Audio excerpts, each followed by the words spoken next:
Miqueias 5:2 diz assim: Mas tu, Belém Efrata, embora sejas pequena entre os clãs ou entre as famílias de Judá, de ti virá para mim aquele que será o governante sobre Israel.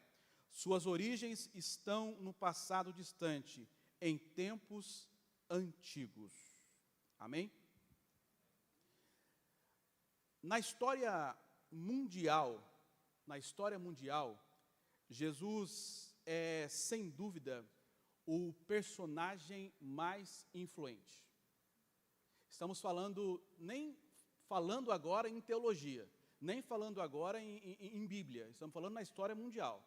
Na história mundial, Jesus é, sem dúvida, o personagem mais influente, o personagem que traz uma relevância maior comparado a qualquer um outro, é Jesus.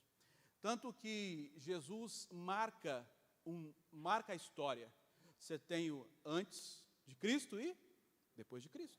Ou seja, o nascimento de Jesus marcou a história da humanidade. Não apenas na Bíblia Sagrada, nos evangelhos canônicos, Mateus, Marcos, Lucas e João. Não apenas nesses evangelhos Jesus é mencionado. Mas existem historiadores que viveram na época de Jesus, que relatam a presença e o nascimento de Jesus. Um deles é Flávio Josefo. Quem é Flávio Josefo? Flávio Josefo é um historiador judeu que viveu no ano 37 depois de Cristo a 100 depois de Cristo. Ou seja, ele viveu ali bem próximo a Jesus Cristo, bem próximo. Lembrando, ele não é um historiador cristão, ele é um historiador judeu. Ele disse assim: neste momento, havia um homem sábio chamado Jesus, e sua conduta era boa, e ele era conhecido por ser virtuoso. Muitas pessoas entre os judeus e as outras nações se tornaram seus discípulos. Pilatos condenou-o para ser crucificado e morrer. Mas aqueles que se tornaram seus discípulos não abandonaram seu discipulado. Eles relataram que ele lhes havia aparecido 3 dias após sua crucificação e que ele estava vivo. Assim ele talvez fosse o Messias, sobre quem os profetas relataram maravilhas. E a tribo dos cristãos, assim nomeada após ele, não desapareceu até hoje. Ó, nós aqui. Ou seja, um historiador não cristão está relatando Cristo, Jesus Cristo, que nasceu naquele tempo.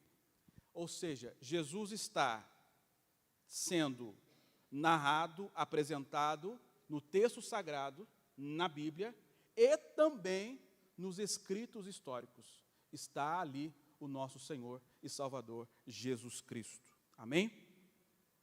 O texto que nós lemos, ele é datado de 735 anos antes de Cristo.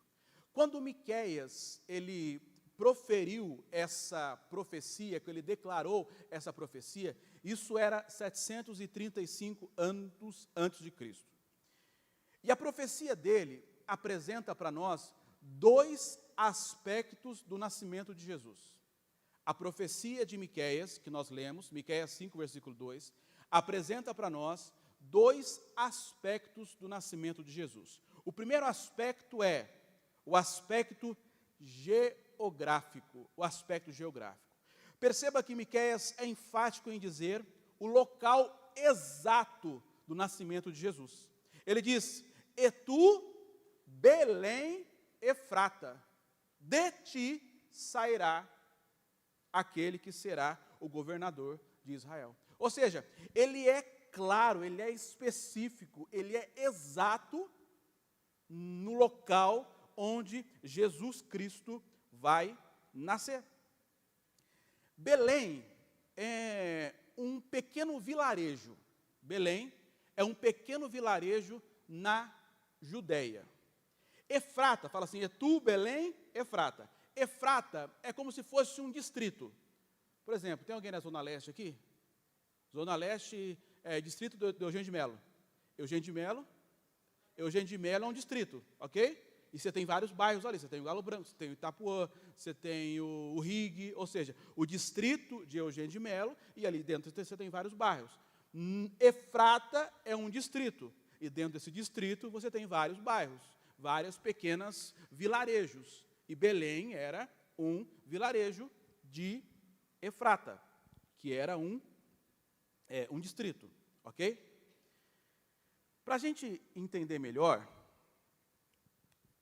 a gente precisa partir de um ponto para entender essas questões, quando a Bíblia fala de geografia. Eu vou desenhar aqui um mapa, vocês me ajudem aí, por favor, tá?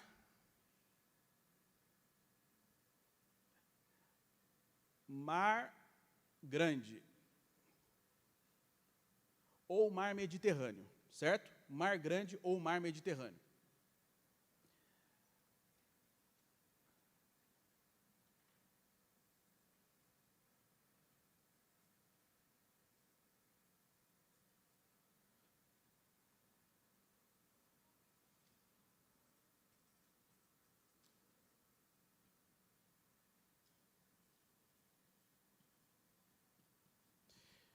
Imagina que Israel é uma salsicha, certo? Não está muito legal, mas é uma salsicha. Imagina, é algo assim, ó. Assim é o mapa de Israel, certo?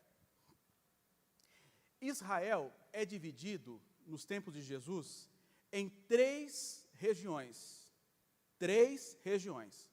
Aqui em cima, no norte, era a Galileia. E aí você tinha Galileia aqui e várias cidades. Várias cidades aqui. Aqui você tem um lago. Aqui é o lago de Genezaré. Várias vezes você vai encontrar na Bíblia Jesus nessa região fazendo milagres aqui. Lago de Genezaré, certo? Você desce aqui, esse que está descendo aqui, é um rio, Rio Jordão, ok? Lago de Genezaré, desce aqui o Rio Jordão ele deságua no Mar Morto. Lago de Genezaré, Rio Jordão, Mar Morto, ok? E aqui você tem Israel dividido em 3 regiões. A primeira região aqui em cima, no norte, é a Galileia. A segunda região, que fica aqui no meio, é Samaria. E a terceira região aqui embaixo é a Judeia. Ok? Galileia, Samaria e Judeia. Ok? Mar Grande ou Mar Mediterrâneo. Perfeito? Aonde fica Belém? Aonde fica Belém? Belém fica aqui, ó. Belém. Onde fica Jerusalém? Jerusalém fica aqui mais ou menos. Jerusalém. Ok? Quando o texto está dizendo, a profecia está dizendo, e Jesus vai nascer em Belém, que fica na Judeia. E Efrata é uma espécie de um distrito que fica aqui em volta. Ok? Quando você já leu na Bíblia várias vezes, e Jesus saiu da Galileia e foi para a Judeia. E sempre que Jesus saiu da onde e foi para onde? Jesus saiu daqui da Galileia e foi para a Judeia. Quando a gente lê a passagem da mulher samaritana, aonde acontece isso? Nessa região. Aqui nessa região. Ok? Essas 3 regiões meio que são irmãos. Irmãos geralmente brigam, né? De vez em quando, né? Então, eles não se gostam muito aqui, certo? Há uma rixa entre eles aqui, certo? Porém, o mapa da época de Jesus era Galileia, Samaria, Judeia. E aqui você tem várias outras cidades, ok? A profecia diz que Jesus iria nascer em Belém. Ótimo, perfeito. Porém, a mulher escolhida por Deus, agraciada por Deus, cheia de graça, que Deus escolheu, a mulher escolhida por Deus, não morava em Belém. Onde ela morava? Em Nazaré. E aonde fica Nazaré?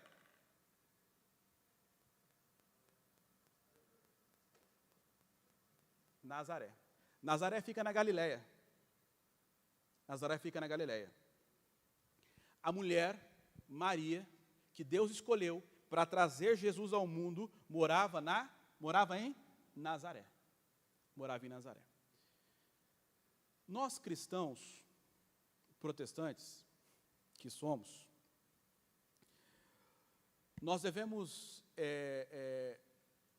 acho que nas outras épocas era pior essa imagem contrária à mãe de Jesus.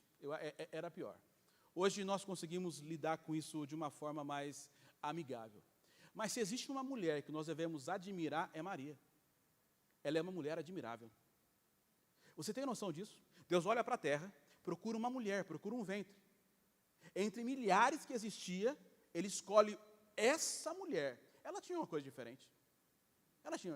Realmente, ela era uma mulher cheia de graça. O anjo diz, bem-aventurada, cheia de graça.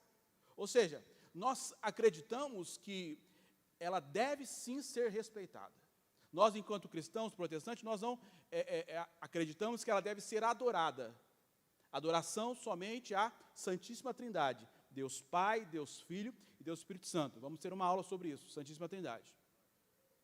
O professor que vai dar essa aula de Santíssima Trindade, olha, o cara é fantástico, fantástico, fantástico. Vocês não podem perder essa aula. Nós acreditamos que ela deve ser respeitada. Não adorada, mas respeitada. Amém?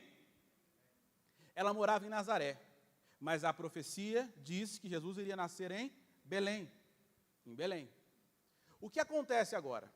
Acontece que essa região, nós vamos falar isso um pouco mais à frente na aula, mas só para ter uma noção e caminhar no entendimento. Essa região, ela era dominada pelo Império Romano, ok? O imperador César Augusto, quem dominava essa região. César era o seu nome próprio, Augusto era o seu ofício, César Augusto.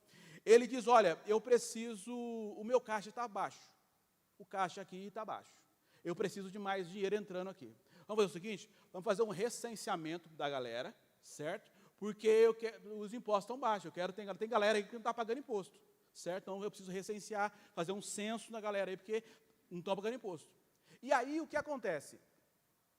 Quem morava em outras regiões deveria ir para a sua região, para fazer o recenseamento.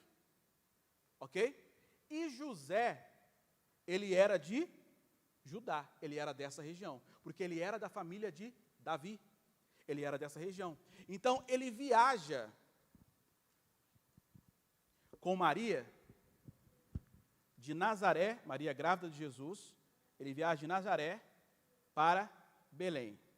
Uma viagem de 112 km, 112 quilômetros, com uma mulher grávida.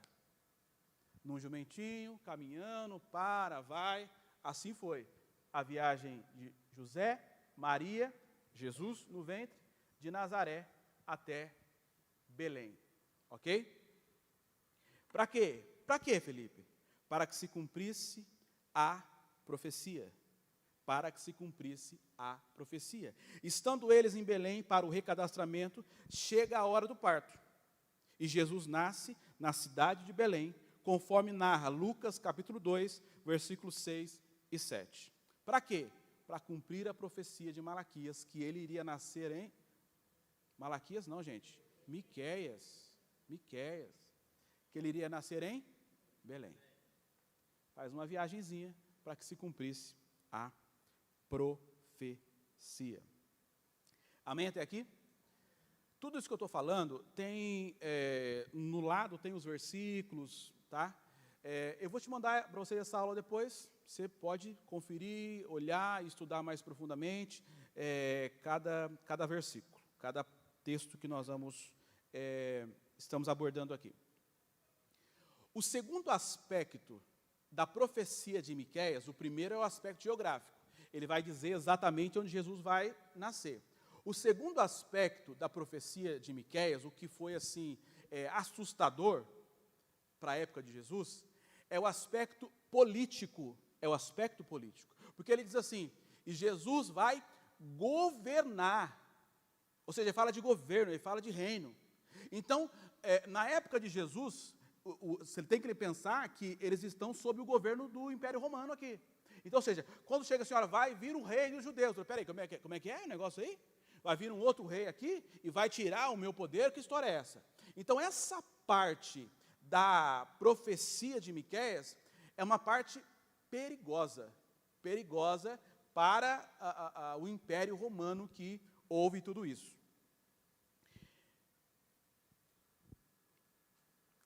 Nós precisamos entender algo aqui.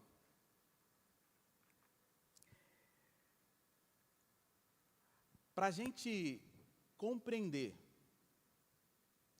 como estava a situação política nessa região quando Jesus nasceu, nós precisamos dar um salto na história de mais ou menos 931 anos antes de Jesus nascer, para nós entendermos qual era a situação política que estava acontecendo ali. Um salto de 931 anos. No ano 931 antes de Cristo, certo? 931 antes disso aqui. Salomão morreu.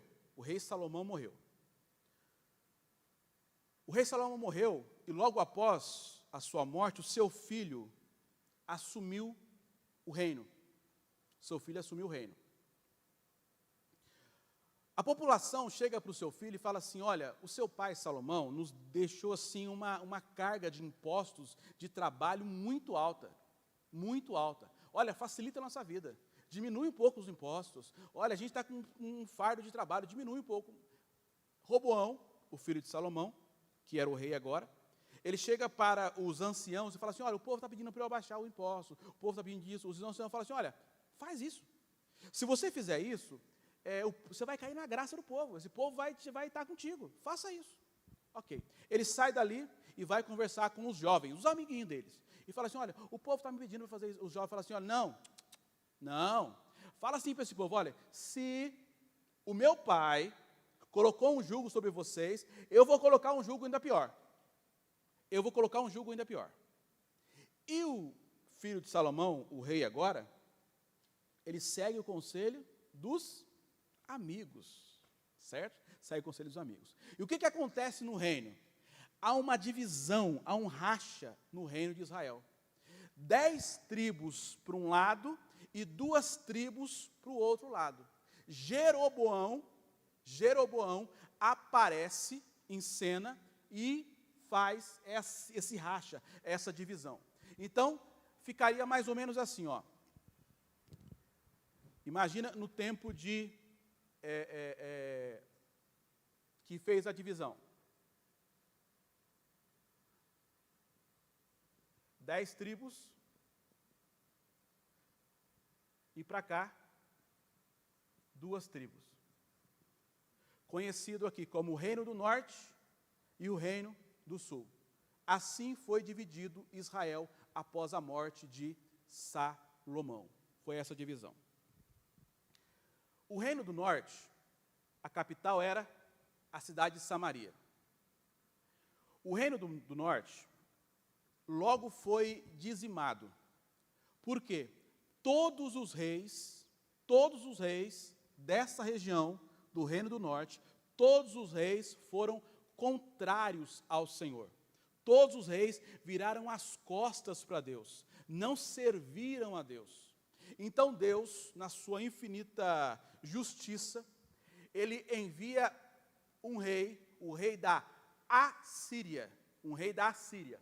A Síria, imagina que tem mais quadro aqui, ó. A Síria ficava mais ou menos aqui, assim, ó.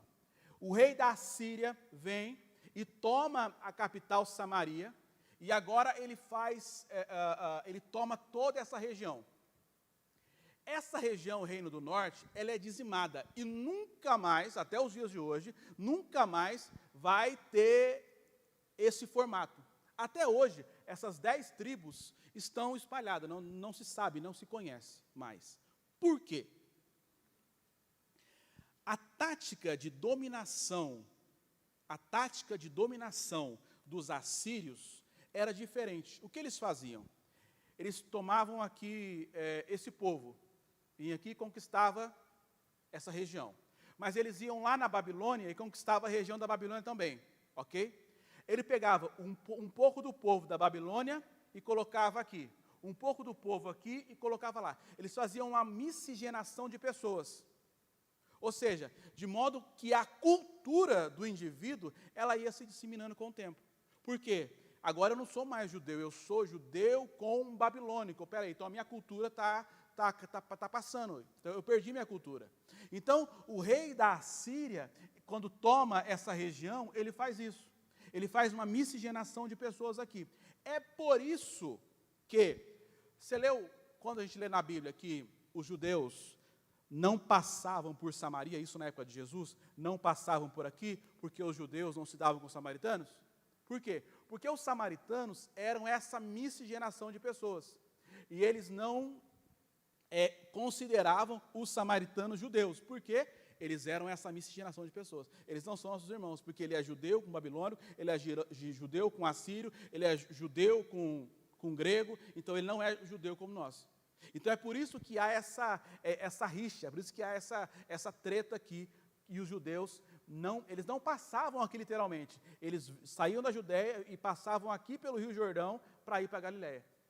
Porque tinham essa rixa com os samaritanos. Eles não consideravam eles como judeus, em função dessa miscigenação. Então, quando a Assíria toma essa região, e essa região nunca mais vai ter esse formato, nunca mais, porque se perdeu essas 10 tribos até o dia de hoje, ok? Isso está acontecendo aqui, no Reino do Norte. Aqui, no Reino do Sul, na Judéia, tem as 2 tribos, Judá e Benjamim. Aqui embaixo, não é muito diferente. Apesar que aqui nós vamos ter reis que seguiram a Deus, ok? Porém, muitos deles não seguiram.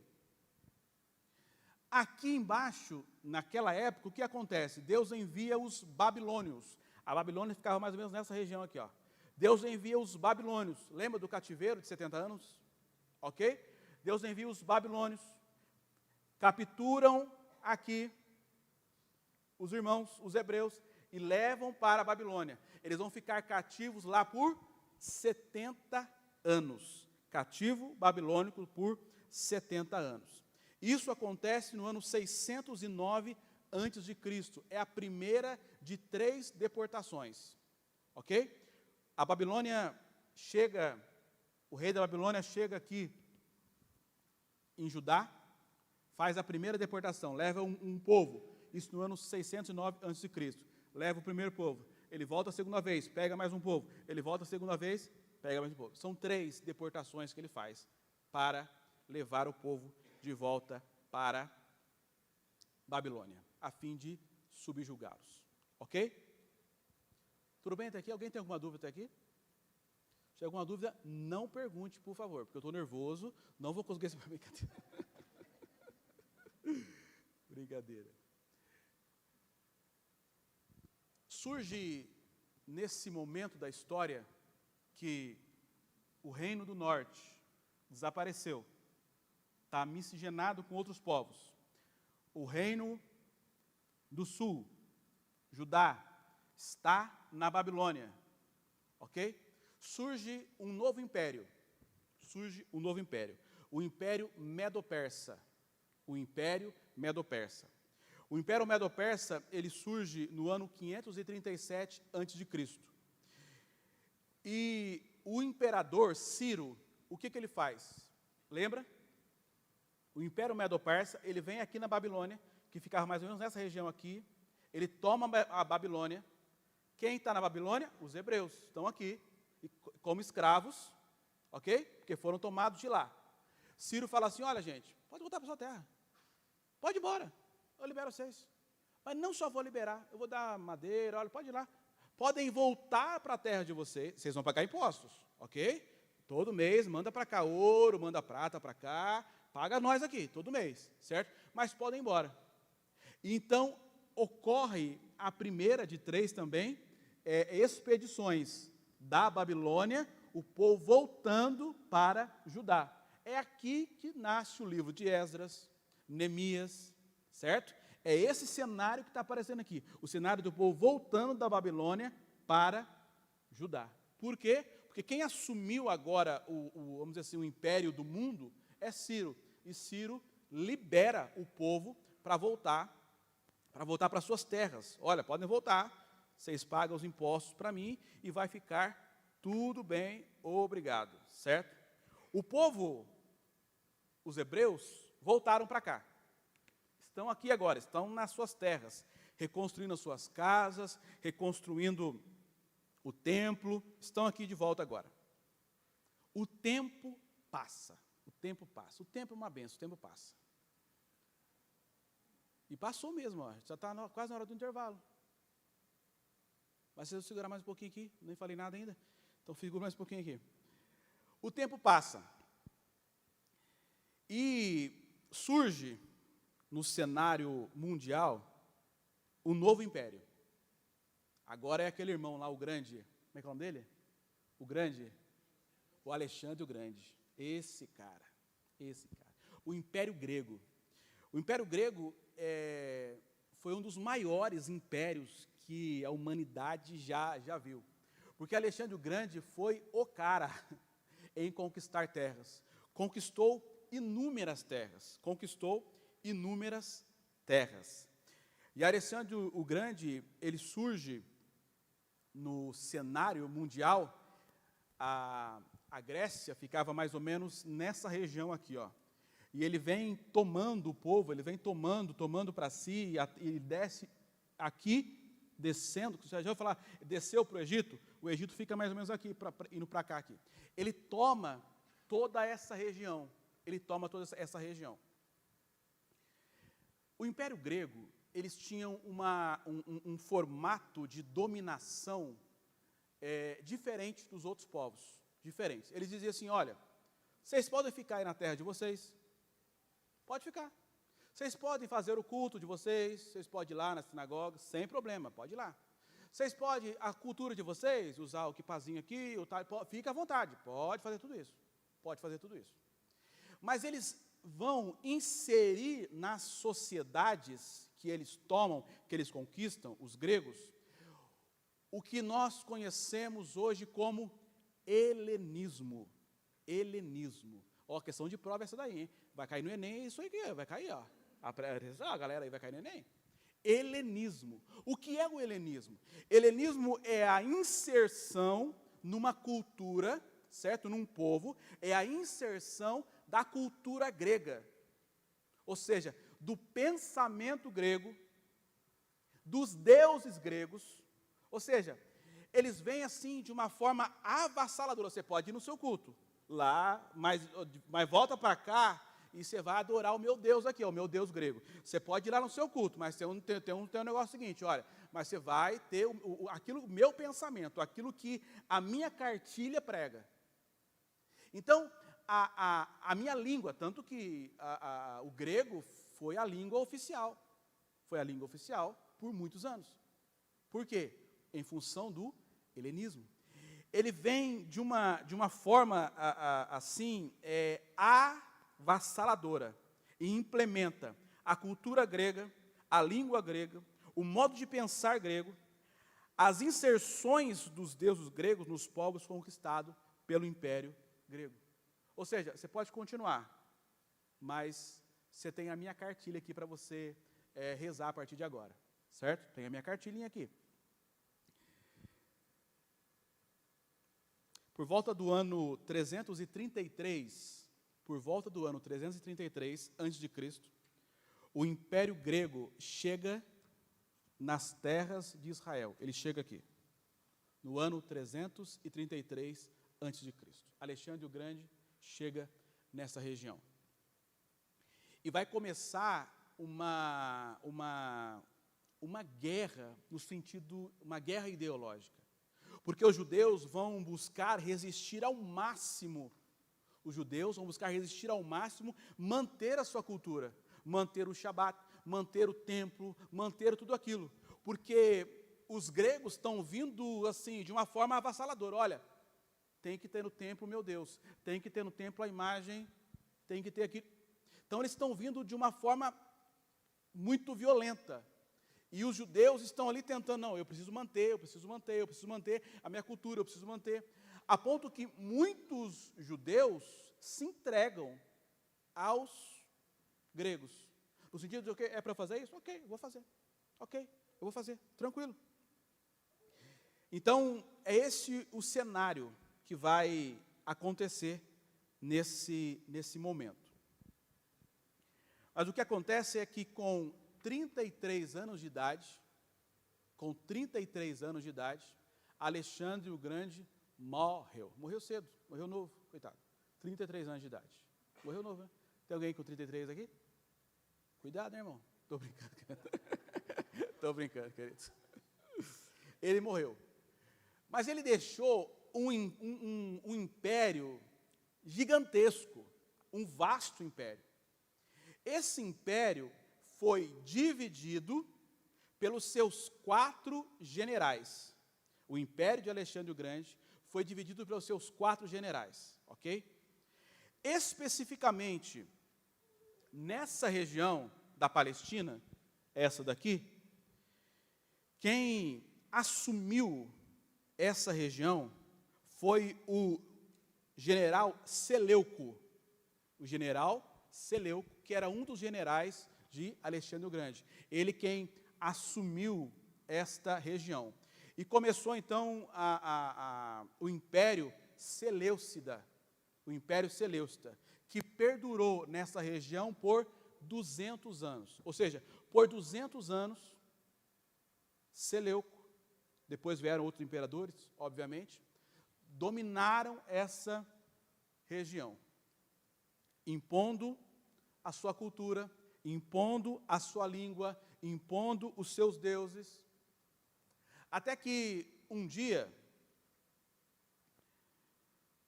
os sacerdotes gregos chegam até uma cidade,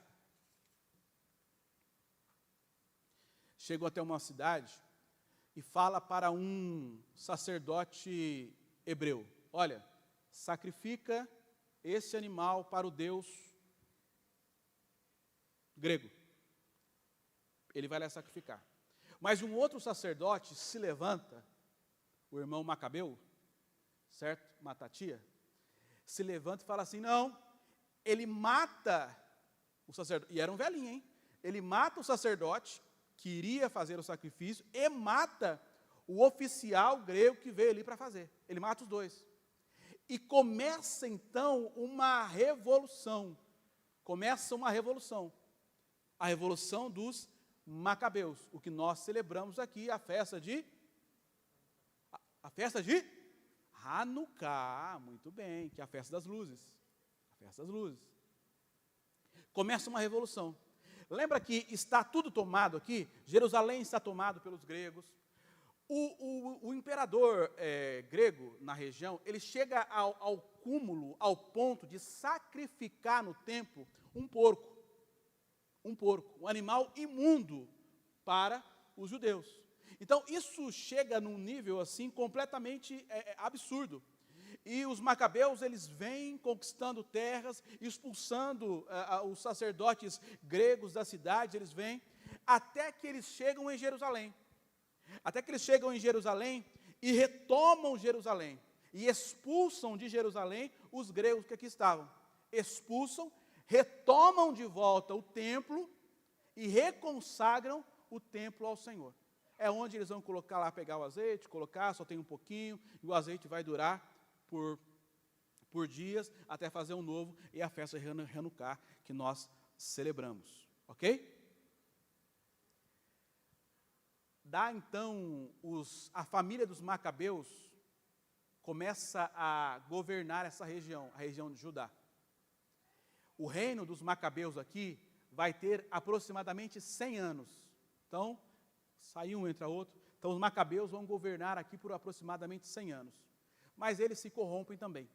Infelizmente, eles se corrompem a ponto de fazer alianças, parcerias com os gregos, que eles tinham expulsado dali, certo? É quando nós vamos para o intervalo, ok? Os Macabeus, então, ficaram aproximadamente 100 anos governando essa região, ok? Começa a surgir no cenário mundial um novo império, o Império Romano, o Império Romano, o Império Romano. E esses caras foram fortes. No ano 63 antes de Cristo, Ptolomeu, representante do Império Romano, ele vem e toma essa região, ok? Ptolomeu, ele vem e toma essa região no ano 63 antes de Cristo. Quem é o pai dessa menina que está entrando aí? Porque o intervalo já acabou. Vou ter uma conversa com seu pai. Meu Jesus amado. O Império Romano, ele assumiu essa região. O imperador romano, ele faz o seguinte, ele estabelece um rei romano, obviamente, em cada uma dessas regiões. Então, ele estabelece um rei. Imagine você, pegando aqui da Judéia e da Samaria, tem um rei romano. Tem aqui um outro rei romano, certo? Você tem aqui um outro espaço de terra, um outro rei romano. Então, o que ele faz?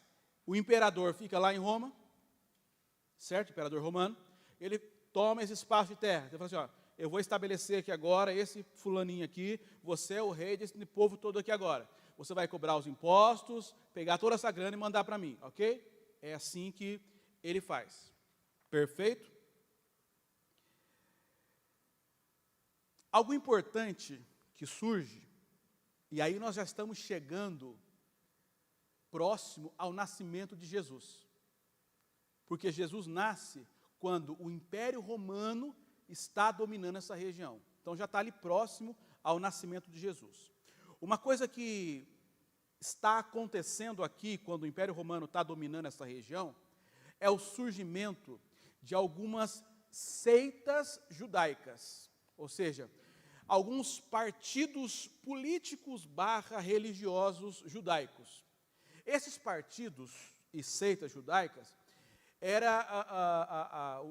esses 4 partidos, eram eles que cuidavam da questão religiosa e política dessa parte do império.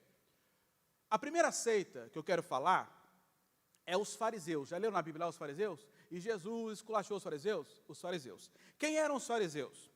Esse era o maior partido político religioso. Era um partido marcado pelo zelo da lei. Ou seja, eles se achavam até mesmo superiores aos outros, porque eles tinham zelo pela lei. Eles pegavam, tem que seguir a risca. Ou seja, era o partido dos fariseus. Tinha um outro partido, que era os saduceus. Você vai encontrar no texto bíblico, nos evangelhos, Jesus conversando com os saduceus. Porque os saduceus vão questionar Jesus acerca da ressurreição. Porque os saduceus não criam na ressurreição. E eles vão questionar Jesus. Jesus, uma mulher que teve vários maridos, aqui na terra, lá no céu, como é que vai ser? Eles estão lhe questionando Jesus acerca da ressurreição. Porque os saduceus não criam na ressurreição. Você tinha os essênios, que eram um outro partido. Era uma seita judaica que vivia isolada. Esses essênios, esse partido, eles viviam isolados do povo. Por quê? Eles diziam que o judaísmo estava corrompido, então eles não se misturavam com o povo. E eles tinham diversos rituais de limpeza, de purificação. Só para você ter uma ideia, alguns essênicos, certo? Se casavam, mas não tinham relação sexual com a esposa, porque eles poderiam ficar impuros no ato sexual, certo? Algum irmão aí quer ser essênio? Está abrindo inscrição para essa turma aí, certo? E está acabando. Estou fora. Ô Jesus, é preciso dar aula, Felipe. Então, você tinha um outro partido que era os zelotes. Os zelotes eram aqueles que lideravam as revoltas contra Roma, certo? Eles lideravam a revolta contra Roma, ou seja, não aceitavam o domínio romano sobre eles. E faziam vários motins, várias guerras, até mesmo guerras violentas, certo? Contra o Império Romano. Então, nesse cenário que Jesus vai nascer. Que cenário, Felipe? Politicamente, como estava o mundo quando Jesus nasceu? Os judeus estavam subjugados pelo Império Romano, sendo obrigados a pagar altas taxas de impostos a Roma. Politicamente, esse é o cenário que existia quando Jesus nasceu. Religiosamente, o judaísmo fragmentado, ou seja, você tinha 4 partidos dentro do judaísmo, ou seja, uma espécie ali de 4 denominações dentro da mesma igreja, certo? Fragmentado, dividido, ok?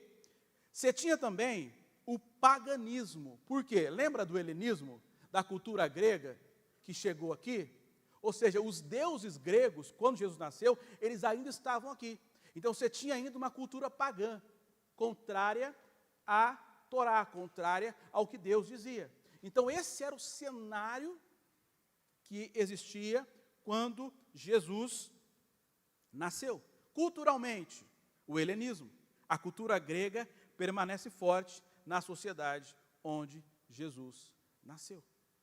Então essa é o cenário, essa era a situação do mundo quando nosso Senhor, Salvador, Jesus Cristo, nasceu. Um caos. O mundo estava vivendo um caos social, um caos religioso, um caos moral. E aí Deus, na sua infinita bondade e misericórdia, olha para a terra e diz: eu preciso reconectar esse povo a mim. E envia Jesus. E Jesus nasce. Deixa eu dar uma pregadinha agora. Se existe um caos no seu trabalho, tem um Jesus para Deus mandar lá. E o Jesus é você. Se existe um caos na sua casa, tem um Jesus para Deus mandar lá. E o Jesus é você. Você é o Jesus que vai trazer a paz sobre a região que você está inserido. Jesus nasceu. Jesus nasceu. Alguém abre a Bíblia para mim, por favor, em Lucas, capítulo 1. Lucas, capítulo 1, versículo 26 a 31. Eu quero que o outro abre para mim em Mateus 1, 18.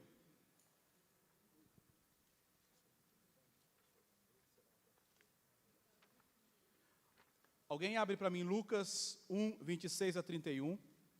Outro, Mateus 1, 18. Quem? Lucas 1, 26 a 31. Levanta a mão, por favor, quem já achou. Ótimo, a irmã aqui. Tá. Mateus 1, 18. A irmã aqui, peraí, calma aí, você já achou outro aqui. Lucas 2, 8. Lucas 2, 8 a 16. Outro abre para mim Lucas 2, 21 e 22. Lucas 2, 8 a 16, quem achou? Aqui, pô, irmã, agora é sua vez, já. Eu e você aqui agora, ó. Lucas 2, 21 e 22. Achou aí? Ótimo, muito bom. Mateus capítulo 1, versículo 21 e o 22. Mateus capítulo 1, versículo 21 e 22.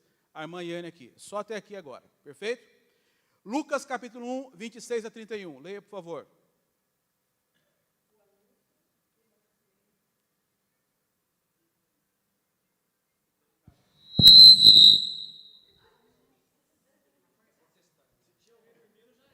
Agora foi. O anúncio do nascimento de Jesus. E no 6º mês foi o anjo Gabriel enviado por Deus a uma cidade da Galiléia, chamada Nazaré, a uma virgem desposada com um varão, cujo nome era José, da casa de Davi, e o nome da virgem era Maria. E entrando o anjo onde ela estava, disse: Salve, agraciada, o Senhor é contigo, bendita és tu entre as mulheres. E vendo ela, turbou-se muito com aquelas palavras e considerava que saudação seria esta. Disse-lhe então o anjo: Maria, não temas, porque achaste graça diante de Deus. E eis que em teu ventre conceberás e darás à luz um filho, e por-lhe-ás o nome de Jesus. O anjo foi aonde? O anjo foi aonde? Que cidade o anjo foi? Nazaré. Nazaré fica onde? Aonde? Galiléia fica onde? No norte ou no sul? Questão de prova essa daí, hein? O nascimento de Jesus foi anunciado por um anjo. Mateus 1,18. Foi assim o nascimento de Jesus Cristo. Maria, sua mãe, estava prometida em casamento a José, mas, antes que se unissem, achou-se grávida pelo Espírito Santo. Nascimento virginal, não houve relação sexual. O nascimento de Jesus foi obra do Espírito Santo, obra do Espírito Santo. Lucas 2, 8 a 16. A primeira visita. E havia naquela mesma região pastores que estavam no campo, vigiando durante a noite o seu rebanho. E eis que o anjo do Senhor veio sobre eles, e a glória do Senhor brilhou ao seu redor. E eles ficaram com medo, e o anjo lhe disse: Não temais, porque eis que vos trago boa nova de grande alegria, que será dada para todo o povo, porque vos nasceu nesse dia, na cidade de Davi, um Salvador, que é Cristo o Senhor. E isto vos será por sinal: achareis o bebê envolto em faixas de pano, deitado em uma manjedoura. E de repente estava ali, com um anjo, uma multidão dos exércitos celestes, louvando a Deus e dizendo: Glória a Deus nas alturas, e paz na terra, boa vontade para com os homens. E aconteceu que, quando os anjos foram embora para o céu, disseram aos pastores uns aos outros: Vamos agora até Belém e vejamos estas coisas acontecerem, o que o Senhor nos fez saber. E eles foram apresentados e acharam Maria e José e o bebê deitado na manjedoura. A primeira visita de Jesus foi os pastores que estavam na região e foram visitar o menino Jesus. Lucas 2, 21 e 22. Cumpridos os dias para circuncidar o menino, foi-lhe dado o nome de Jesus, que pelo anjo lhe fora posto antes de nascer. Quando se completaram os dias da purificação, segundo a lei de Moisés, levaram-no a Jerusalém para o apresentar ao Senhor. Ou seja, Jesus foi circuncidado ao 8º dia, como todo judeuzinho, certo? E foi apresentado no templo. Foi apresentado no templo. Foi levado, a família dele levou ele aonde? Em Jerusalém, certo? E apresentaram no templo. Jerusalém fica onde? No sul. Qual região? Judéia. Ó, vocês estão espertos, hein? Mateus capítulo 1, versículo 21 e o 23. Perdão, Mateus 1, 21 e 23. E ela dará à luz um filho e chamará... não, eu tenho voz alta. E ela dará à luz um filho e chamarás o seu nome Jesus, pois ele salvará o seu povo dos seus pecados. Ora, tudo isso aconteceu para que pudesse se cumprir o que foi dito pelo Senhor, através do profeta, dizendo... O versículo 23. Eis que uma virgem conceberá e dará à luz um filho, e eles chamarão seu nome Emanuel, que sendo interpretado é Deus conosco. Mas espera aí. é Jesus ou Emanuel? Porque no versículo 21 diz que o nome dele será Jesus. No versículo 23 diz que o nome dele será Emanuel. E agora? Quem errou? É Jesus ou é Emanuel? É os dois? Você viu a RG dele? Está escrito Jesus e Emanuel? Jesus, nome próprio. Jesus, nome próprio, substantivo, nome próprio. Emanuel, adjetivo. Adjetivo. Significa Deus conosco. Ou seja, quando diz o seu nome, ele será chamado de Emanuel. Ou seja, ele é a representação de Deus conosco. Então, Emanuel não é o nome de Jesus, é o adjetivo de Jesus. Ele é a encarnação de Deus para conosco. Jesus, substantivo, nome próprio. Emanuel, adjetivo. Amém? Vai cair na prova substantivo e adjetivo, hein? Vai.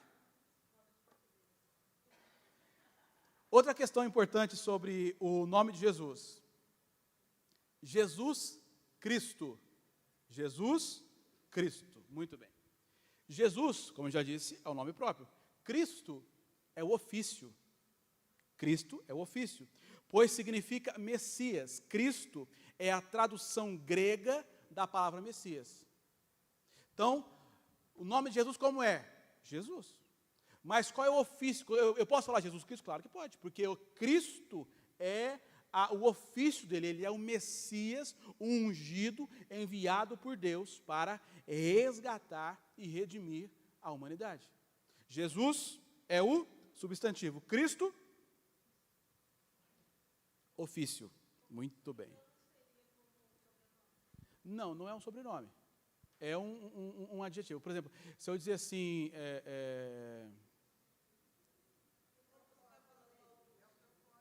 é o propósito dele. Como César Augusto, bem lembrado, como César Augusto. César Augusto não é o nome dele, é o ofício, é o encargo dele, certo? Cristo é o ofício, o encargo.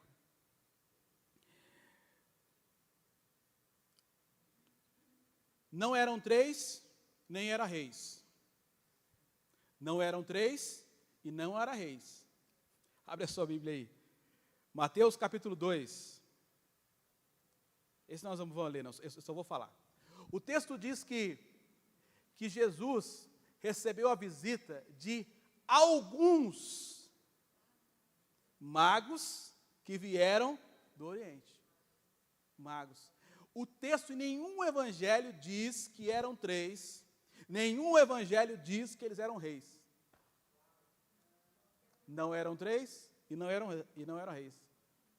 Ou seja, a tradição foi dizendo, os três reis magos. Onde está escrito isso? Diga, não eram três. E não eram reis. O texto, todos os evangelhos vão dizer que eram alguns vieram do Oriente. Alguns. Não há essa especificação. E há um detalhe importante também. Quando Jesus recebe a visita eu ia falar dos três reis magos, ó. Quando Jesus recebe a visita dos magos, Jesus deveria ter ali aproximadamente uns 2 anos de idade.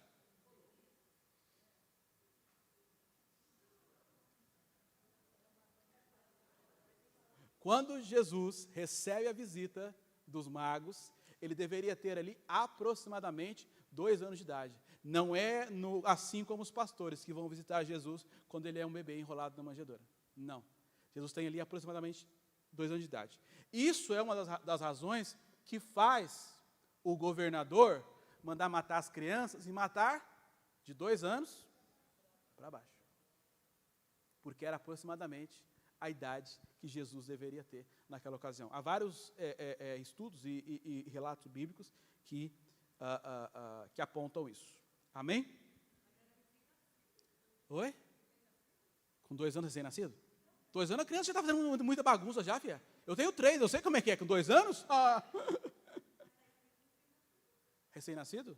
É um recém-nascido. Aí é uma questão de tradução. Por exemplo, existem Bíblias que há uma tradução linear. ou seja, pega a palavra grega e coloca exatamente a palavra grega. Existem outras Bíblias que há uma tradução por equivalência, ou seja, amor, no grego tem amor, ágape, aí coloca uma palavra equivalente àquela. E existe uma Bíblia, que é a Bíblia Mensagem. Eu digo que a Bíblia Mensagem não é Bíblia, né? Porque a Bíblia Mensagem é uma paráfrase, é uma interpretação, certo? Não é linear, ou seja, não é a palavra e o que diz correspondente. Ela uma pessoa que traduziu a Bíblia Mensagem, pegou um texto e traduziu aquele texto e disse assim, aquele texto está dizendo isso, entendeu? A Bíblia Mensagem, ela é esse foco. Não é Bíblia? É Bíblia, certo? Fica até mais fácil de a gente entender. Mas não é uma tradução por equivalência, nem uma tradução linear, que pega a palavra grega e coloca exatamente o que está dizendo aquela palavra, certo? Como eu já disse, o governador descobre lá que os magos vieram adorar ao rei Jesus, ok? E ele manda matar os meninos de 2 anos para baixo, ok? Chega um anjo para José e fala, José, é hora de dar linha na pipa, meu amigo, vamos cair fora daqui.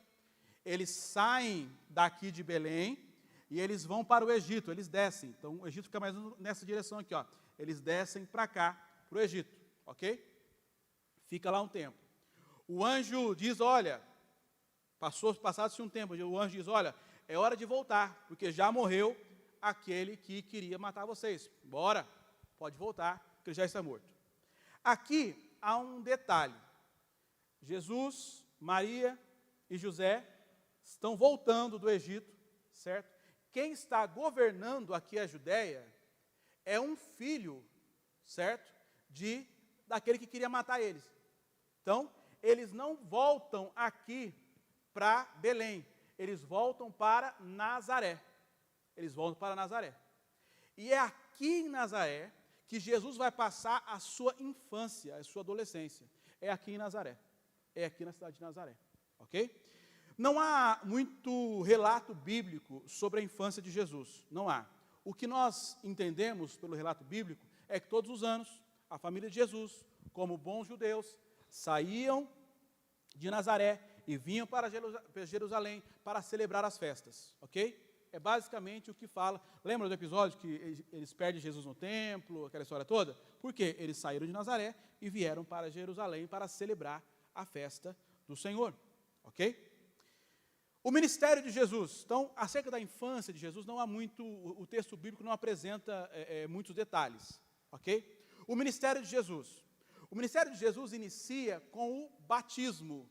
Ou seja, Jesus ele é batizado no Rio Jordão. Jesus sai daqui de Nazaré, onde ele morava, e ele vem para mais ou menos essa região aqui do Rio Jordão, certo? Ser batizado por João Batista. Então, ele sai de Nazaré e vem para cá para ser batizado por João Batista.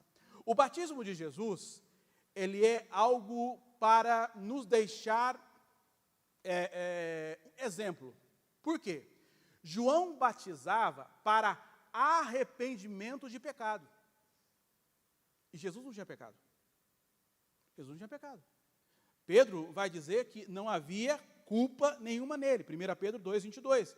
Ou seja, não havia pecado em Jesus. Então, o batismo de Jesus, a ideia do batismo de Jesus é deixar-nos um exemplo. Então, Jesus, com 30 anos, é batizado no Rio Jordão por João Batista.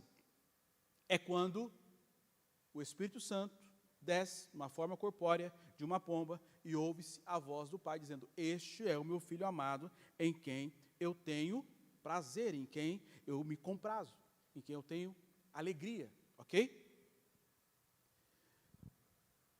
Jesus é batizado aqui, no Rio Jordão, próximo a essa região aqui. Ele volta para Nazaré, para a cidade dele, perfeito? Nesse caminho, Jesus voltando, ele começa a pregar o Evangelho, a pregar as boas novas. Ele começa a evangelizar, a pregar as boas novas do reino, dizer, ó, arrependei-vos porque é chegado o reino dos céus. Onde Jesus está? Saindo do seu batismo e vindo para Nazaré. Quando Jesus chega em Nazaré, ele vai para o templo. e começa a pregar no templo. Porém, os habitantes, os moradores, os conterrâneos aqui de Jesus de Nazaré, falam assim, mas peraí, quem que é esse cara? Para vir aqui e falar esse monte de coisa, peraí, que negócio é esse? Quem que é esse cara aí? Esse cara é aquele, fez a mesa lá de casa, o pai dele. Então, peraí, que negócio é esse? Ele vem aqui e faz... Ou seja, e os moradores de Nazaré pegam Jesus e levam ele para o monte alto. E querem jogar Jesus lá de baixo, querem matar Jesus. Eles rejeitam Jesus. O que Jesus faz? Jesus sai de Nazaré e vai para uma outra cidade, que fica mais ou menos aqui, chamada Cafarnaum. E é em Cafarnaum que Jesus estabelece o seu QG, o seu quartel-general. Porque é em Cafarnaum que Jesus vai, a partir dali, desenvolver o seu ministério, na cidade de Cafarnaum. A base geográfica do ministério de Jesus é em Cafarnaum. Jesus arrebanha, chama os seus discípulos nessa região. Você vai ver muitos milagres acontecendo nessa região. Aqui em Cafarnaum, Jesus próximo aqui ao lago de Genezaré, certo? Nessa região acontecem muitos milagres. Jesus está no seu quartel general ali. O ministério de Jesus durou aproximadamente 3 anos e meio. 3 anos e meio durou o ministério de Jesus. As vindas de Jesus da Galileia para Jerusalém, a Bíblia apresenta algumas, poucas, mas algumas. Jesus, como um bom judeu, né, ele vinha para as festas em Jerusalém, mas a Bíblia vai apresentar ali uma e outra, ok? Então Jesus passou aproximadamente 90% do ministério de Jesus foi aqui na Galileia. 90% do ministério de Jesus foi nessa região na Galileia. A gente vê alguns momentos Jesus saindo aqui tinha uma região chamada Decápolis, quando ele vai, aquele jovem lunático, certo? Ele sai daqui, porém a concentração maior do ministério de Jesus se dá aqui na Galileia. Os milagres, multiplicação dos pães, se dá naquela região. O ministério de Jesus durou 3 anos e meio. Jesus chama os seus discípulos e diz: é chegada a hora. É chegada a hora. Que Jesus vai fazer uma viagem de uma semana. Saindo de Cafarnaum, saindo da Galileia e vindo para Jerusalém. Aqui você tem uma distância de aproximadamente 160 quilômetros. Jesus vai sair daqui e vir para Jerusalém. Essa é uma semana de caminhada, aproximadamente 7 a 8 dias de caminhada, certo? Jesus vai entrar em Jerusalém, e aí vai ser a entrada triunfal de Jesus em Jerusalém. A entrada triunfal de Jesus em Jerusalém. E é onde o nosso Senhor, o nosso Mestre, vai se entregar por nós. Jesus sai dessa região e vai para Jerusalém, não está sozinho, ele vai com seus discípulos e uma grande multidão. Por quê? Eles estão vindo para Jerusalém para celebrar Páscoa, Pessa. Então, muitas pessoas estão saindo e vindo em caminhada, em procissão, tudo junto aqui para Jerusalém, a fim de celebrar a festa da Páscoa. A festa da Páscoa. Jesus, saindo de Cafarnaum para Jerusalém, ele para num vilarejo, uma cidadezinha, chamada, mais ou menos aqui, assim, ó, chamada Betfage. Ele para próximo aqui. E aqui, ele está próximo a essa cidadezinha, ele fala para 2 dos seus discípulos irem até esse vilarejo, fala assim, ó, vai lá e traz para mim um jumentinho. Ele vai estar amarrado, se alguém perguntar para você, diga que o mestre precisa dele. Ok, foram lá, pegaram o jumentinho e trouxeram a Jesus aqui em Betfage. Jesus subiu no jumentinho aqui e veio até Jerusalém, subiu até Jerusalém, porque Jerusalém é uma subida, subiu até Jerusalém. Esse trajeto de Jesus andando no jumentinho de Betfage até Jerusalém é aproximadamente 1 quilômetro. Jesus no jumentinho subindo para Jerusalém. Jesus entra em Jerusalém, a entrada triunfal de Jesus. As pessoas estão aclamando, jogando ramos, estendendo as suas vestes para Jesus passar montado no jumentinho e entrar em Jerusalém. A entrada triunfal de Jesus em Jerusalém tem alguns pontos muito importantes que nós precisamos observar. O primeiro deles é o animal que Jesus está montado. É algo muito importante. Por quê? Quando um rei chegava numa cidade montado num cavalo, isto significava, trazia a mensagem que aquele rei estava vindo para a guerra. Estava vindo para a guerra. Quando um rei chegava numa cidade montado num jumentinho, dizia uma mensagem: esse rei está vindo em paz. Está vindo em paz. Jesus está declarando: eu sou o rei, o príncipe da paz. Eu sou o príncipe da paz. Quando Jesus entra montado num jumentinho em Jerusalém, está declarando: eu sou o príncipe da paz. Eu sou o rei, o príncipe da paz. Há um outro aspecto importante acerca da entrada de Jesus.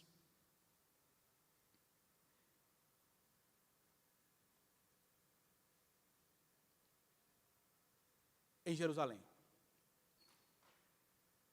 Na semana da Páscoa, se sacrificava um cordeiro no templo.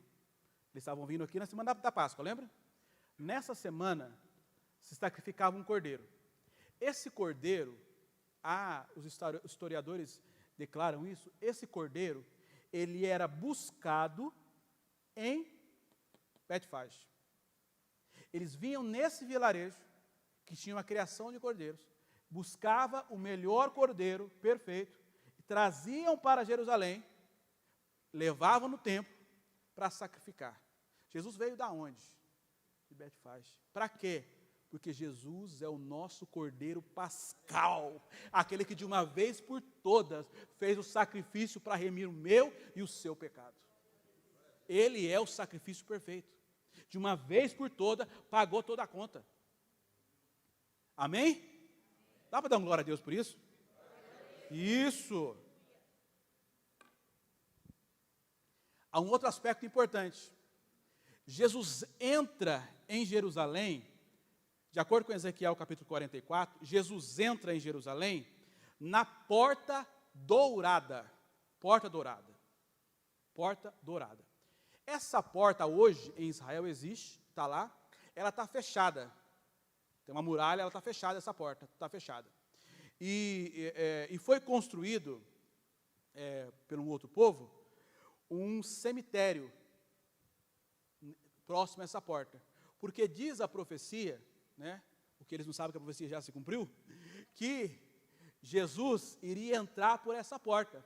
Mas como Jesus é um sumo sacerdote, o sumo sacerdote não pode chegar perto de um cemitério, não pode passar porque senão se tornaria impuro. Então eles construíram, certo, um cemitério próximo à porta dourada que hoje está fechada, certo? Porém, o que eles não sabem é que a profecia já cumpriu e o Messias já veio e já entrou pela porta dourada para redimir a minha e a sua vida. Quando Jesus voltar, diz o texto bíblico de Apocalipse, que Jesus vai entrar em Jerusalém, por onde? Na porta dourada. Na porta dourada. Então, são detalhes importantíssimos. Importantíssimos. Jesus entrou em Jerusalém, montado em um jumentinho, para que se cumprir a profecia de Zacarias, no capítulo 9 e versículo 9. A profecia que foi declarada no ano 520 a.C., que Jesus iria vir montado num jumentinho, entrar em Jerusalém.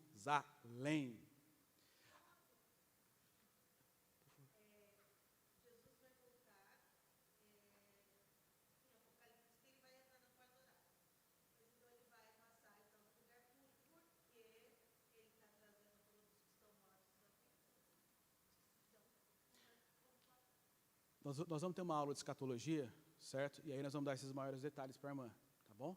O Bruno está preparando uma aula de escatologia assim, ó, maravilhosa, certo? Ele não sabe ainda que ele está preparando, mas ele vai preparar, certo? A confirmação do alto, é assim, a confirmação do alto aqui, ó. Mas nós teremos uma aula de escatologia e vamos abordar esses assuntos mais técnicos. Quando Jesus entra em Jerusalém, ele chora pela cidade, porque Jerusalém está moralmente destruída.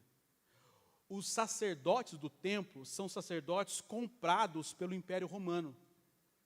O sumo sacerdote que está, Caifás, que está no templo, certo? É um sumo sacerdote que o Império Romano colocou lá. Para quê? Olha, você vai fazer o que nós quer aqui, ó. Espera aí. Qual é a melhor forma de dominar um povo? Controlando o objeto de adoração deles. E a adoração deles era o templo. Então, se Roma controla o templo, controla todo o povo. Então, Roma domina o sacerdote, Quando Jesus entra e vê tudo aquilo, Jesus chora pela cidade de Jerusalém. É onde ele vai lá e chuta o pau da barraca, os cambistas, a minha casa do meu pai, não é casa de oração. Lembra desse cenário? É nesse cenário que rola essa treta aí. Jesus vai passar ali, entra em Jerusalém, num domingo.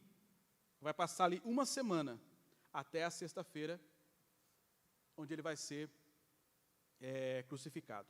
Nessa última semana, Jesus vai pregar os seus últimos sermões, porque em Lucas, capítulo 21, versículo 37 e o 38, diz que Jesus, todos os dias, vinha até o templo para ensinar, para pregar, e à noite ia para o Monte das Oliveiras para orar e passar ali a noite, certo?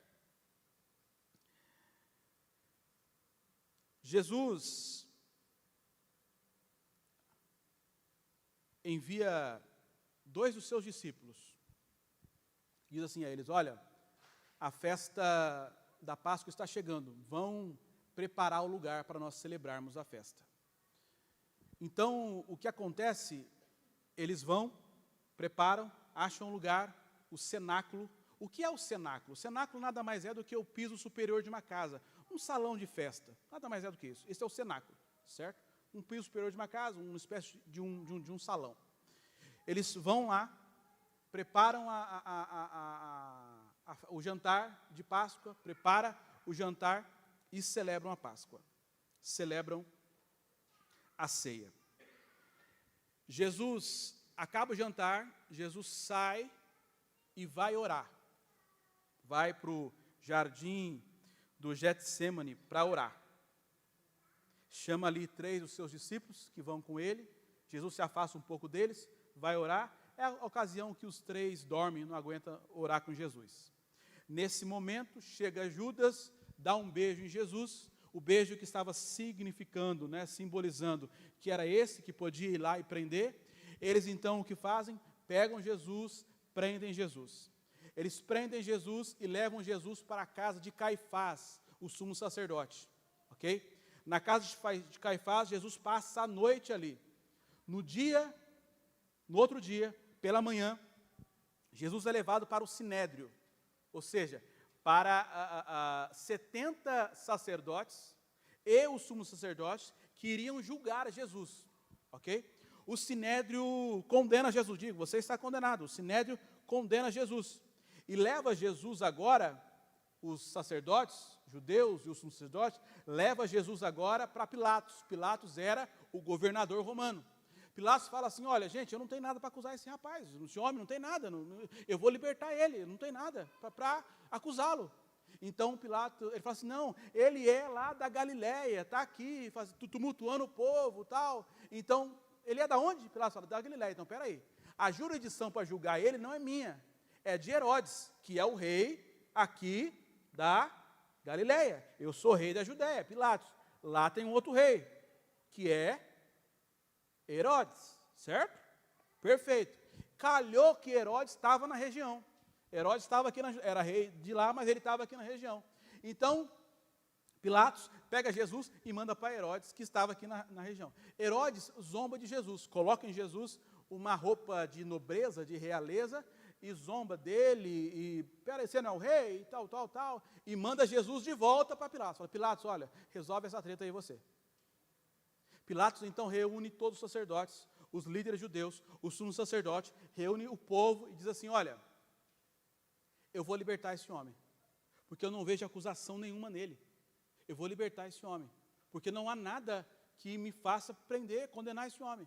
E o povo, não, crucifica-o, crucifica. É grato que o mesmo povo que no domingo aclamava Jesus, Hosana, Hosana, Hosana, rei, era o mesmo povo que agora estava dizendo, crucifica, crucifica, crucifica. Por três vezes, Pilatos tenta libertar Jesus, por 3 vezes. Mas o povo diz, solta Barrabás e crucifica Jesus. Jesus então é condenado. Jesus está na casa de Potifar, que tinha um nome, era a fortaleza de Antônia. Era uma grande fortaleza. Jesus estava na casa de Pilatos. E ali começam a bater em Jesus. Ali começa o flagelo de Jesus. Ali Jesus começa a ser flagelado, humilhado. Pega uma coroa de espinho e colocam na cabeça dele. Pega um pau e começa a bater na cabeça dele. E colocam sobre ele uma parte da cruz. Aquela parte na horizontal colocam sobre as suas costas.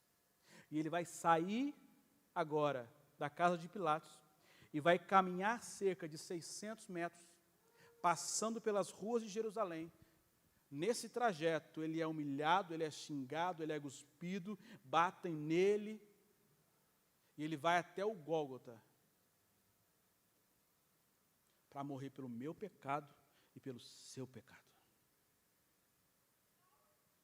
O meu Jesus, o seu Jesus, caminhou pelas ruas de Jerusalém, com uma cruz, parte da cruz nas costas, sendo surrado, sendo flagelado, com uma coroa de espinhos na cabeça, para que eu e você hoje tivéssemos vida e vida em abundância.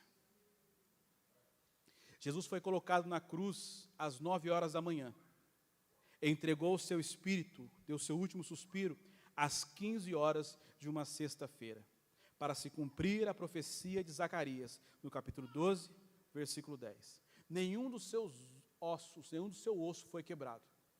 E foram lá para quebrar o osso de Jesus, para ele morrer mais rápido, mas ele já tinha entregue o seu espírito. Chega um soldado com uma lança e transpassa o corpo de Jesus. Sai água e sangue, para se cumprir a profecia.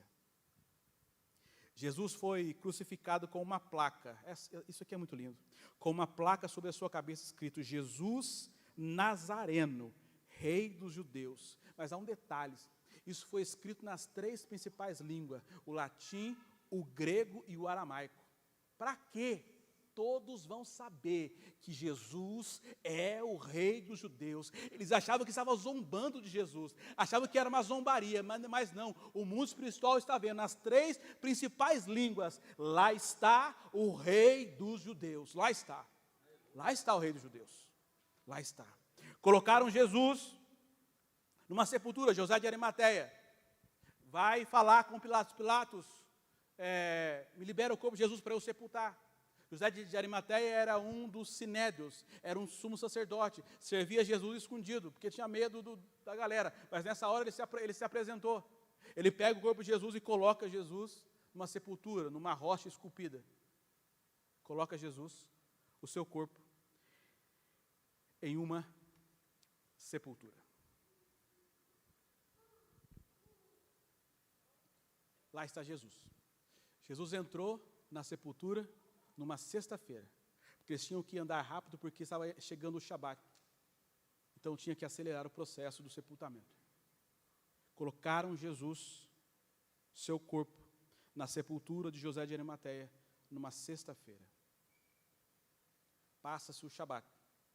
No domingo pela manhã, as mulheres vão até lá para ungir e preparar o corpo, colocar óleos, que era uma cultura, um costume judaico. Vamos ler, ler fica mais gostoso, né? Vamos ler essa parte aqui, gente, isso aqui é bom demais. Marcos capítulo 16.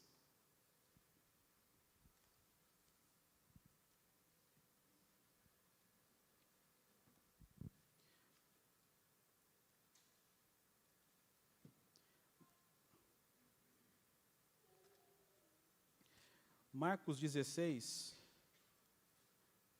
eu vou ler aqui na King James, tá?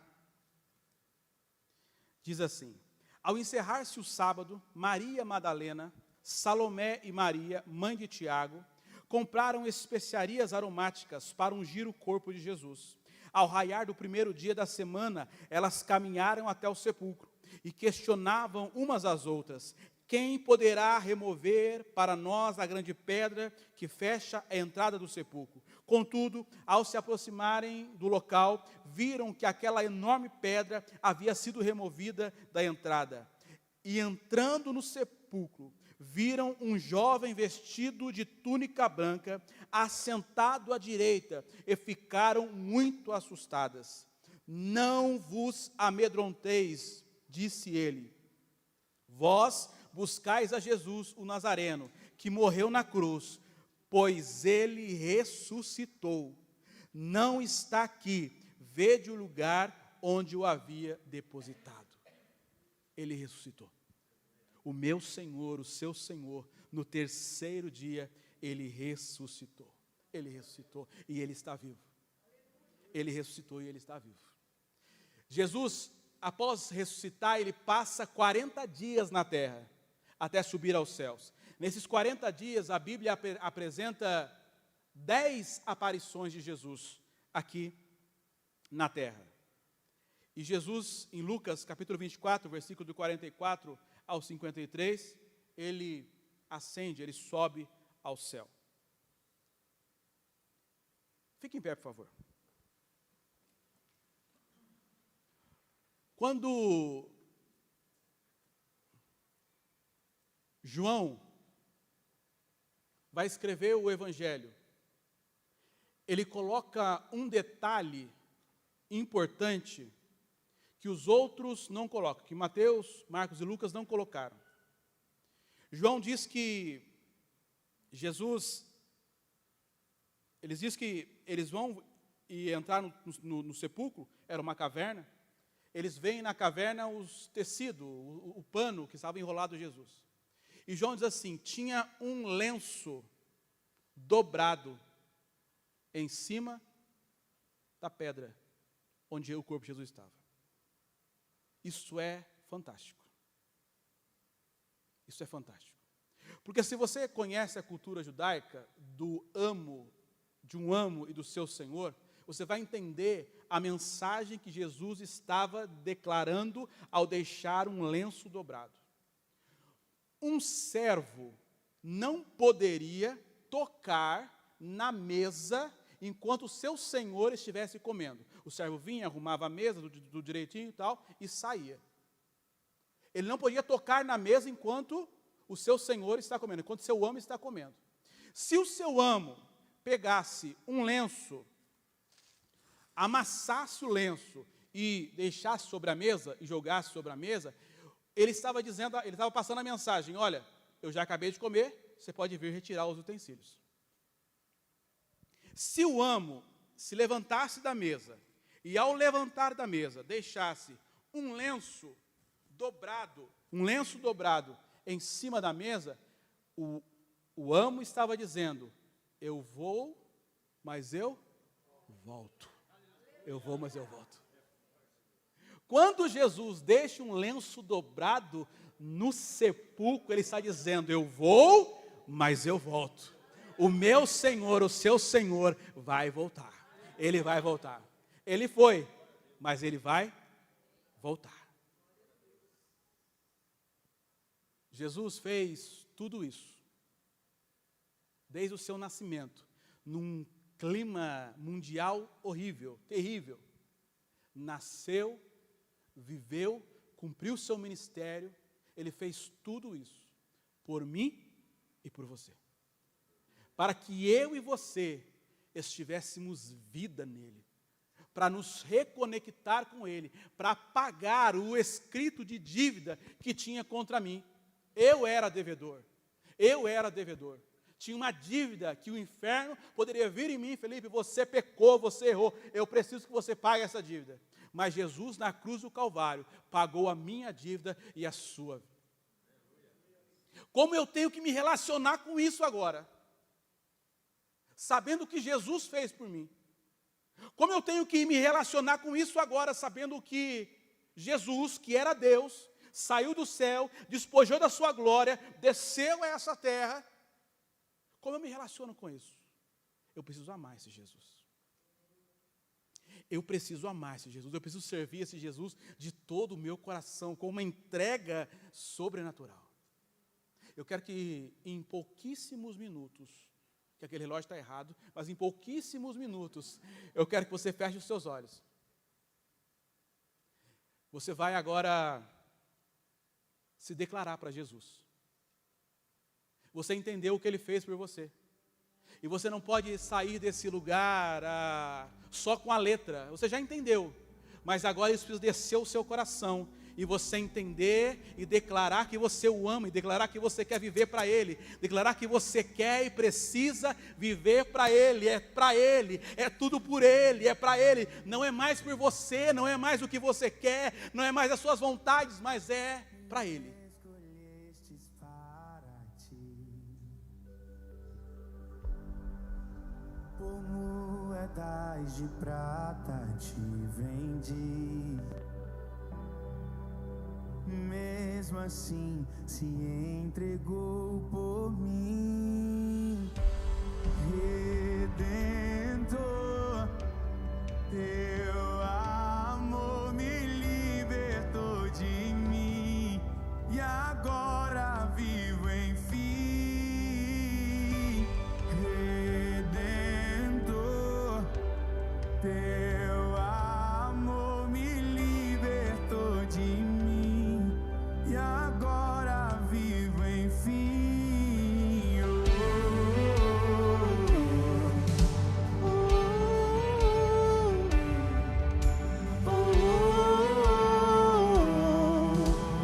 Jesus, obrigado pela revelação da Tua palavra. Obrigado pelo Teu ensino. Obrigado por tudo que o Senhor deixou para que nossos olhos fossem abertos, que nosso entendimento fossem abertos. Mas, Jesus, nós queremos Te conhecer, queremos ter o conhecimento empírico, de andar contigo, de olhar na Tua face, de experimentar da Tua vida, da Tua ressurreição. Queremos Te conhecer, não só de ouvir falar, mas de andar contigo, Jesus. Revela-se a cada um dos meus irmãos aqui nessa noite. Se revela a nós, Jesus. Aparece para nós hoje, aqui, agora. Aparece para cada um em sua casa, no seu quarto, no trabalho. Mas Deus nos dá uma experiência nova com Jesus, o Cristo, o Messias, o ungido, o Filho de Deus. Nós necessitamos, Senhor Jesus. Queremos olhar para Ti e experimentar do Deus vivo. Queremos experimentar do Deus vivo. Queremos andar contigo em intimidade, em renúncia, em vida plena diante do Teu altar, em vida plena, com o caráter de Jesus.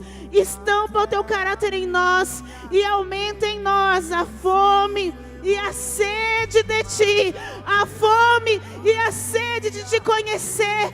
Espírito Santo de Deus, nos dá uma experiência com o Gólgota, nos dá uma experiência com o Getsemane, nos dá uma experiência, Senhor, com o dia da cruz, o dia da Tua morte, mas também nos dá, Senhor, experiência com a ressurreição, o Cristo ressurreto, o Cristo vivo em nosso meio. Mas ao terceiro dia Ele ressuscitou, a culpa que era minha, Ele em si levou. Choralamanás. Levante suas duas mãos bem alto. O máximo que você puder. E fala assim: Jesus, eu me rendo a Ti. Eu me rendo a Ti. Eu me rendo a Tua pessoa. Eu quero Te conhecer. Eu Te desejo. Eu quero Te conhecer. Eu quero andar nos Teus passos, Senhor Jesus. Eu quero poder falar como Jó. Antes eu Te conhecia de ouvir falar, mas agora de contigo andar. De contigo andar. Que os nossos olhos espirituais sejam abertos nesses dias. E que verdadeiramente o inclinar venha de dentro para fora. De dentro para fora. Das tuas entranhas. Que isso seja verdadeiro. Que isso seja sincero. Que isso seja sem negociação.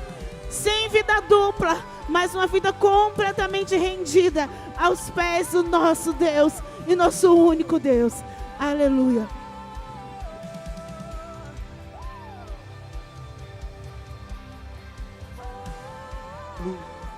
Aleluia, aleluia, aleluia.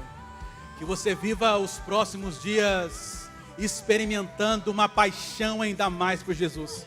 Que você viva os próximos dias, as próximas semanas, meses e anos, com um encontro com Jesus assim diários.